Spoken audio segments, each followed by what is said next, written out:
Minimax, and let's have a look at the starting grid for the final.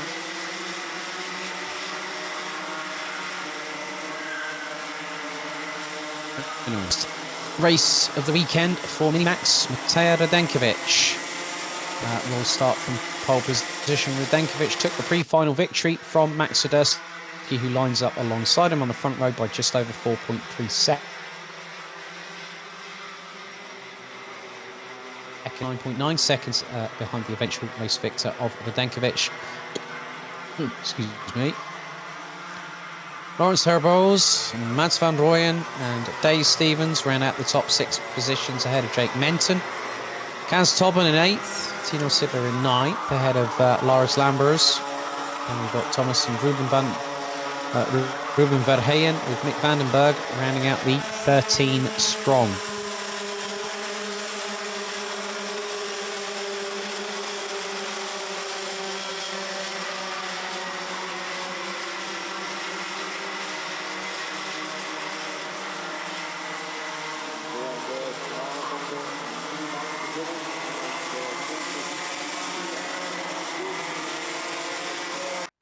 Captain Defagna. So after this, we will have DD2 and DD2 Masters, and then we will have our last 2 senior Rotax heats, and then we will then call it a day until tomorrow morning, where warm-up starts at 8:30 tomorrow morning with Junior Rotax. Qualifying for Junior Rotax, Micromax, Minimax and DD2 and DD2 Masters gets underway at about 9:45, and then we start with the pre-finals and the finals for all classes. Prize ceremony will hopefully take place at around about 4:15 tomorrow afternoon local time, where we'll be giving trophies away. Top 5 in Micro, top 5 in Mini and top 3 for all other classes, with the weekend winners in both Micro and Minimax taking a ticket to the International Trophy at Le Mans International Karting Circuit in La South between the 27th and the 31st of July, which is in just a few weeks' time. 13 minutes on the clock, plus an additional lap. It is advantage Radenkovic at the moment, and he's got Swiderski alongside. So they're going to make their way through out of the chicane. So into the tram lines we go.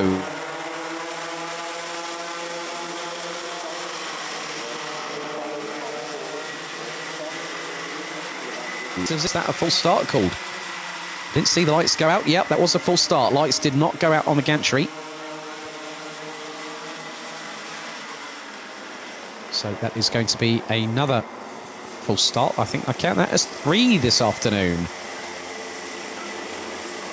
2, well, there's 3 already so far. So I think 3, oh, hang on a second. Yeah, 3 so far. So 2 reference seniors, and then now 1 reference Minimax. So 3 full starts over the course of the weekend. And if I'm honest with you, the racing's been rather clean in terms of the amount of front fairings that we've had come through so far. So none in qualifying, of course. Also, we've had 3 races that have had 3 front fairing penalties, 5 that have had 1, and we've had 2 that have had 0 front fairing penalties to speak of. So some pretty good racing here at Mariembourg, and it's good to see that everyone has knocked off the ring rust finally, because after the kick-off,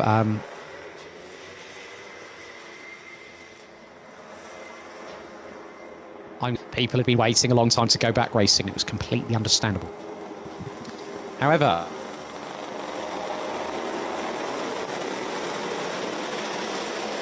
the parts of the circuit here at Mariembourg. So the drivers come through the chicane. Second time of asking, are we ready? Are we steady? Well, the revs do rise and the lights go out. We are off and underway. Mies Huben initially gets past Max Swiderski. So I think Max Swiderski is down, well, was down in 5th place at the end of the start phase. He's now back up into 4th place and now going up for, oh my goodness me, Max Swiderski, what are you doing? Oh my goodness. Battling away with the likes of Laurens Herboz and Mats van Rooyen, and Max Swiderski gets his way back He dropped to 5th in the initial phase of the race, but within 3 corners, he was back up into P3 with some ruthless aggression and no quarter-given attitude. He's now going to go after Mies Hooben. And he nearly has a little touch with the back bumper of the 108 from the Netherlands, and you can see it's getting rather close, but Radenkovic is already starting to scramble away by Mies Hooben. Max Sadurski looks one way. He now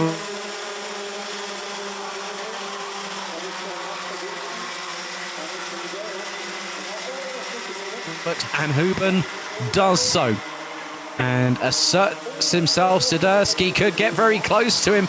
He nearly hits the curbs there, does Sadurski, but he manages to keep it out of harm's way and keep himself pointing in the right direction. That was close and then some. Here comes the likes of Mats van Rooyen, Lawrence Herboz and Thijs Stevens, as Herboz up the inside of van Rooyen, now to take 4th place. Mick Vandenberg has got past Thomas Verheyen for what is effectively 10th on the road. A little bit clumsy there from Herboz, using the curb a little bit, but didn't unsettle the cart that much in order to really put the frighteners on the driver behind the wheel of said cart, I must admit. Wind now 14 kph, so the wind has stayed pretty much consistent all the way through proceedings so far, but Matej Radenkovic has now got a 1 second gap between himself and Mies Hooben, as Radenkovic took a 4.334 second victory at the end of the pre-final earlier on today. So it is a case in point whether we will see anyone try to close in. Can Sadurski do anything to close in to Hooben? And Sadurski's got the move done for 2nd. That is a great move for Sadurski. Just waited, bided time, and then all of a sudden, bam, sent it. But Hooben is a race victor here in the BNL karting series and knows how Sadurski works. Sadurski, a previous champion of the series last season, actually, if memory serves me correctly. Sadurski definitely, he won, Max Sadurski.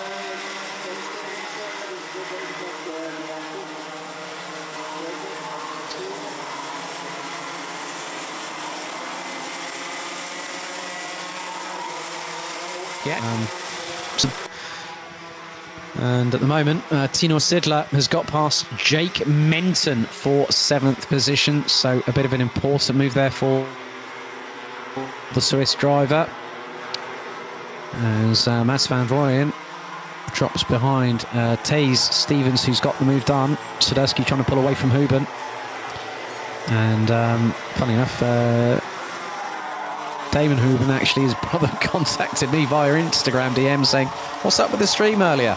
Well, these things happen. Kaz Tobin goes up the inside of Jake Menton. That's a great move there if he's got it done. And Mick Vandenberg and Jake Menton nearly clashing wheels coming through the chicane. Oh, my goodness me. That was one that could probably require the defibrillator on standby. But luckily enough, they both scraped through. Menton up the inside of Vandenberg, who's got the move done. Well, Vandenberg has actually got the move done and then some. He managed to keep ahead of Jake Menton going through turn 2. Menton thought he had an opportunity to get up the inside. Then all of a sudden, Mick Vandenberg. Oh, Menton's off! Menton's off onto the grass. Oh, my goodness me. If ever you needed new Nomex Jake Menton, that's exactly where it's happened. Came out of turn 3, ran a little bit wide, and all of a sudden, whoops, did a bit of grass mowing with that front Nassau of his. Oh my goodness me. It just goes to show that when you're pushing that hard and you accidentally make the slightest of misjudgments or the slightest of errors, it can showcase as easily at that. And at turn 4, that 90 left, it is a difficult corner to pass at. Just ask Matthew Higgins when he tried to pass Mike Van Vush going through that corner in 2019. I'm just going to leave that one there because that is one of the moments that I do remember as, again, Menton kicking up the inside. But won't get a chance to do that again, I think, at the moment. And that is, funny enough, that is Thomas Verheyen, I think, that is ahead of Jake Menton. That is the case. So Jake Menton drops to effectively what is 11th position. And then you've got Lars Lambers and Ruben Verheyen, who are pretty much... there is Jake Menton, who looks to have gotten past Thomas Verheyen, back for 10th position. But after that off-track excursion, which I definitely know that Jake Menton will definitely be kicking himself about a little bit later on this afternoon, when he gets a chance to reflect on today's proceedings. That can happen in racing. I've seen it many a time before. And to be honest with you, when you have a moment like that, it not only causes a bit of drama for the driver, but it also causes a nigh-on heart attack for yours truly here in the commentary box, even though the commentary box is a few hundred miles away. But here is a nice little battle here, and this is one that has been going on quite fastidiously in this race, and it's between Laurens Herbols and Dave Stevens. Mats van Rooyen rounds out the top six, so battle for 4th to 6th position. We are past the halfway point of this race, and Matej Radenkovic is at it again. He's under the 60-second bracket for the last 2 laps, and he's gone within 1/1000th of either of them, a 59.927. He's now gone in and put a 59.733 on the books. So Matej Radenkovic on course to go into day 2 of this round of the championship with the advantage. So he'll, like if it was a tennis tiebreak, it would be advantage Radenkovic, as I said earlier on before we went lights out, after the second start got things going. So 5.5 minutes to go, and Radenkovic does have a comfortable lead by nearly 2.3 seconds at the end of what is effectively 7 3/4 minutes worth of racing. So your guess is as good as mine. Radenkovic will be brimming with a cat-like smile, like the Cheshire Cat in Alice in Wonderland, but also the fact that he's got 2 victories to his credit. He raced in the International Trophy last year, as here comes Mats van Rooyen up the inside of Taze Stevens, and Stevens looking to reassert himself up the inside, goes the 182 to retake 5th position through the second corner on the track. It's nice and momentum carrying at this kind of complex.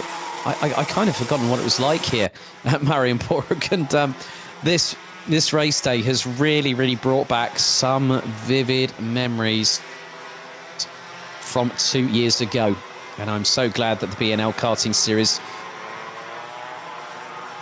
after a year of hiatus, having to race all season long at Karting Genk, we ended up not coming back here to Mariembourg, which was a real shame. But obviously the situation dictated how things were to pan out. But to be back here in 2021 is a real treat. So keep your eyes on Mies Huben, because he's trying to catch Max Swiderski, and he's going quicker than Max Swiderski, and there is a nice little move. That is Tino Sidler, I believe, on Kaz Tobin in the 134. The Swiss driver up into P7 now, with just over 3.5 minutes remaining. And Radenkovic has pretty much solidified his advantage going into tomorrow. And I know that both him and his dad will be absolutely ecstatic as anything. And that's what you want. You want confidence. You want to have conviction going into an event where you could pick up a ticket for the International Trophy at Le Mans later on this month. And if I'm completely honest, if I was in their shoes and I was going in to tomorrow with 2 victories under my belt, I would be thinking, you know what, no one, unless a miracle happens for somebody else, there is a possibility where I could take this ticket. And you know what? I'll be happy to do so.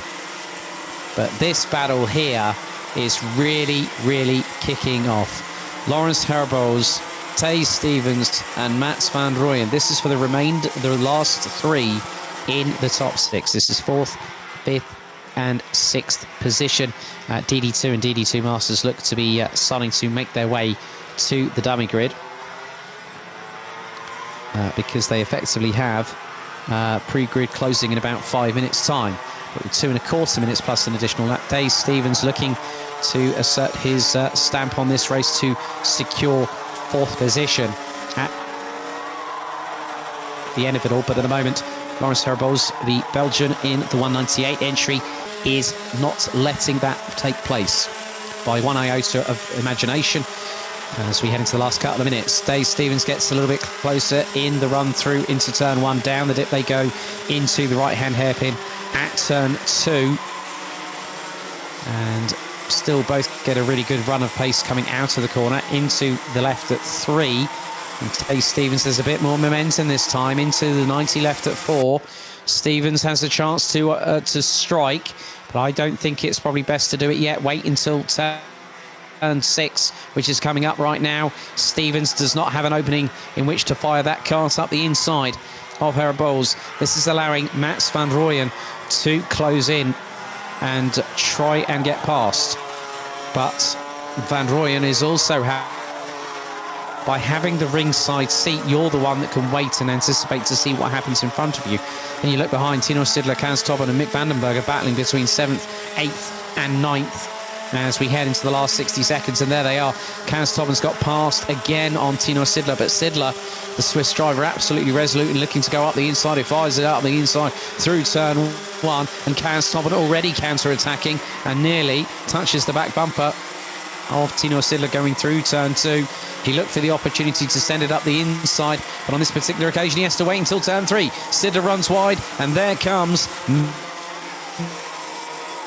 Mick Vandenberg, who absolutely jumps up there like quicker than a rat up a drain pipe past Tino Sidler, and Sidler drops down from what was 7th place into 9th, having got past Kans Tobben.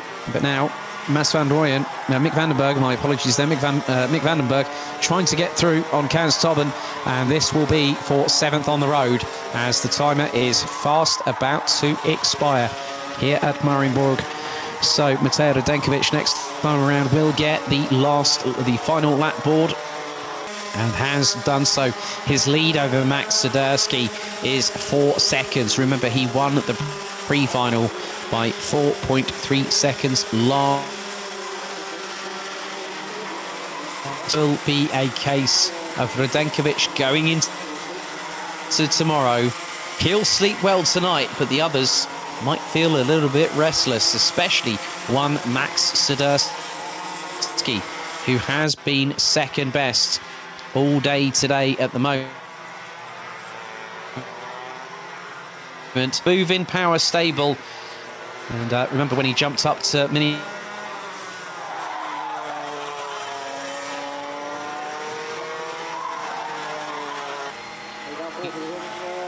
Max, and the convict for the final time, lap 14, the job is done. It's a double victory for Belgium's Matej Radenkovic here at Karting de. All right, get this. 4.334 was the winning margin. On the pre-final. The final here on day 1, 4.304. 30 thousandths off. So Radenkovic effectively now has 2 wins. He's been untroubled. Untroubled today, has Radenkovic. No one, not even Max Swiderski or Mies Huben, have been able to try and get one up on him. But Radenkovic now will sleep well tonight and will be absolutely looking forward to tomorrow if he carries on the form that he has done today. So let's have a look through the results. Matej Radenkovic, 2 for 2 here on day 1. Max Swiderski rounds out 2nd position. Mies Huben again finishes in P3. So the top 3 as you were from the pre-final earlier on. Laurens Herboz takes 4th. Tay Stevens takes 5th ahead of Mats van Rooyen. And then it was Kans Tobben who takes 7th ahead of Mick Vandenberg. Tino Sidler in 9th. Jake Menton rounding out the top 10, having had that off-track excursion a little bit earlier on in the race. Lars Lambers and Ruben and Thomas Verheyen rounding out the 13 strong that completed all 14 laps.